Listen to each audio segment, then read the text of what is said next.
You're standing in a supermarket. The aisles stretch out in every direction. There are thousands of options. Chips, cereal, yogurt, protein bars, diet soda, gluten-free pasta, low-fat everything. You have more food choices right now than any human being who ever lived, and somehow you still don't know what to eat. That confusion is not an accident. It is not weakness. It is the sound of a body built for one world trying to navigate a completely different one. Because for nearly all of human history, there was no confusion. Your ancestors knew exactly what to eat. They had no choice. And what they ate would probably shock you.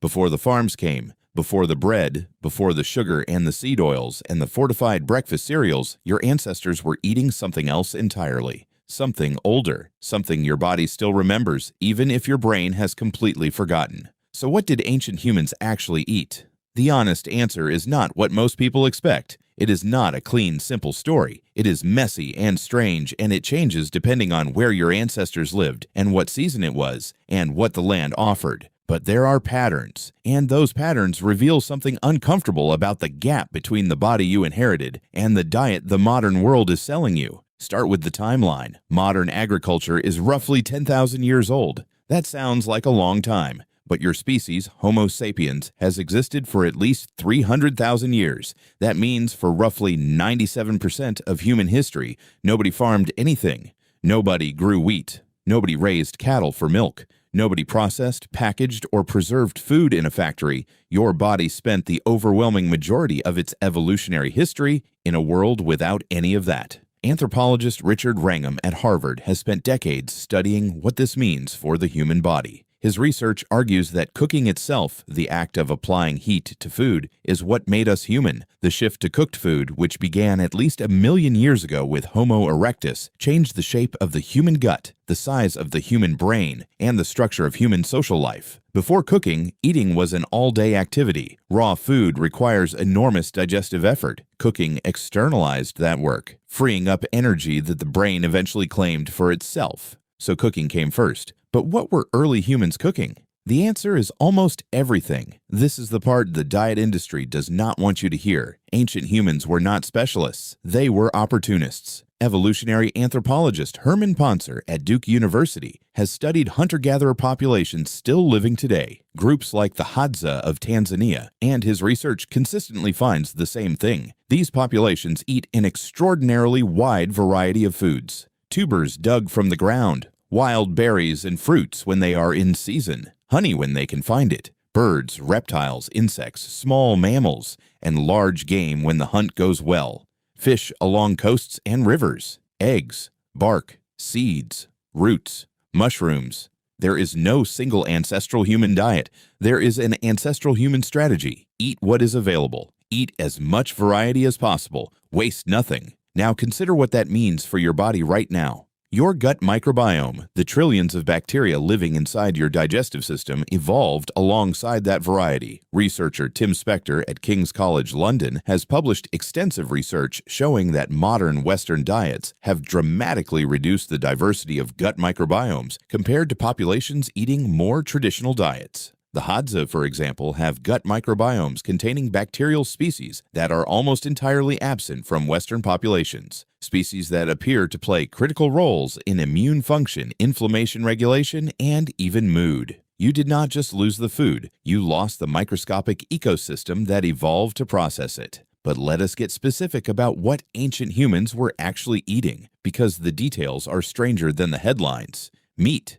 Yes, ancient humans ate meat, but not the way you might picture it. For most of prehistory, large game hunting was a high-risk, inconsistent strategy. The more reliable source of animal protein was insects, grubs, termites, larvae, beetles. Insects are extraordinarily nutrient-dense, high in protein, rich in essential fats packed with iron and zinc. For most of human evolutionary history, insects were not a novelty or a dare. They were a staple. Your ancestors ate them without a second thought. Your disgust at the idea is not ancient wisdom. It is a remarkably recent cultural invention. Tubers. This is the one the evolutionary biologists keep returning to. Underground storage organs, what we would call root vegetables, were almost certainly a foundational food for early humans. They are available year-round, they survive drought and cold, and they are calorie-dense. Researcher Karen Hardy at the University of Edinburgh has analyzed dental plaque from Neanderthal remains and found starch granules consistent with cooked plant foods. Even our closest evolutionary cousins were eating plants, lots of them, fruit,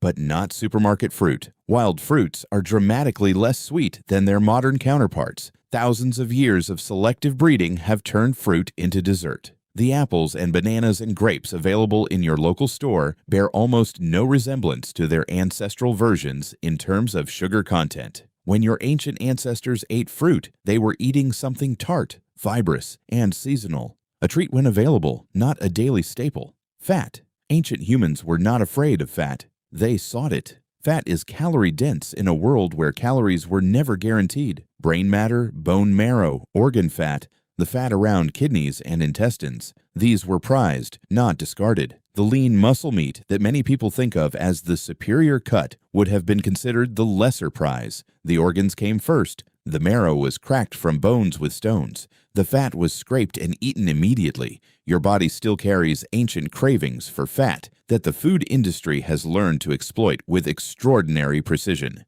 Fermented foods. Here is something almost nobody talks about. Before refrigeration, before preservation technology, before any understanding of microbiology, ancient humans were almost certainly consuming fermented foods constantly, not by choice but by circumstance. Fruit left in the sun ferments. Meat left in a warm climate begins to transform. Honey mixed with water becomes mead. The human digestive system adapted over millions of years to handle these microbially active foods. The gut bacteria you carry today are partially the descendants of that long fermented relationship.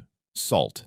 Your body craves it because salt was genuinely rare for most of human history. Inland populations might go entire seasons without significant salt intake. The craving is ancient and real. The modern oversupply of sodium in processed food is exploiting a drive your body developed in a world where salt was a genuine scarcity. Now here is the counterintuitive twist. You might think that all of this means there is one correct ancestral diet you should return to. Paleo enthusiasts would tell you one thing. Low-carb advocates would tell you another. The raw food movement would tell you something else entirely. But what the evolutionary science actually shows is that none of them are right, and all of them are partially right. The ancestral insight is not a specific macronutrient ratio. It is not meat versus plants. It is not fat versus carbohydrates. The insight is variety, seasonality, whole unprocessed foods, and above all, fiber. The fermentable plant fiber that fed your gut microbiome across millions of years of evolution is the single greatest nutritional casualty of the modern industrial diet. Researcher Justin Sonnenberg at Stanford has described it as a mass extinction event happening inside the human gut generation by generation, as the foods that once nourished our inner ecosystem disappear from our plates. And here is the modern mirror. That confusion you feel standing in the supermarket aisle, it is the feeling of a system designed for scarcity encountering surplus. A brain built to track seasonal patterns being handed a shelf that never changes. A gut evolved on hundreds of plant species being offered the same 30 ingredients recombined into thousands of different packages. Your ancient ancestors did not wonder what to eat. They ate whatever the land offered in the quantities the season allowed, and their bodies processed it with an efficiency modern science is only now beginning to understand. The next time you feel lost in that supermarket, you are not broken. You are ancient. You are carrying 300,000 years of nutritional instinct into a world that is barely 10,000 years old. And somewhere underneath all the packaging and the processing and the fortified claims on every box, your body still knows what it was made for. It is still waiting for the tuber, the berry, the marrow, the thing the label will never tell you. Subscribe for more.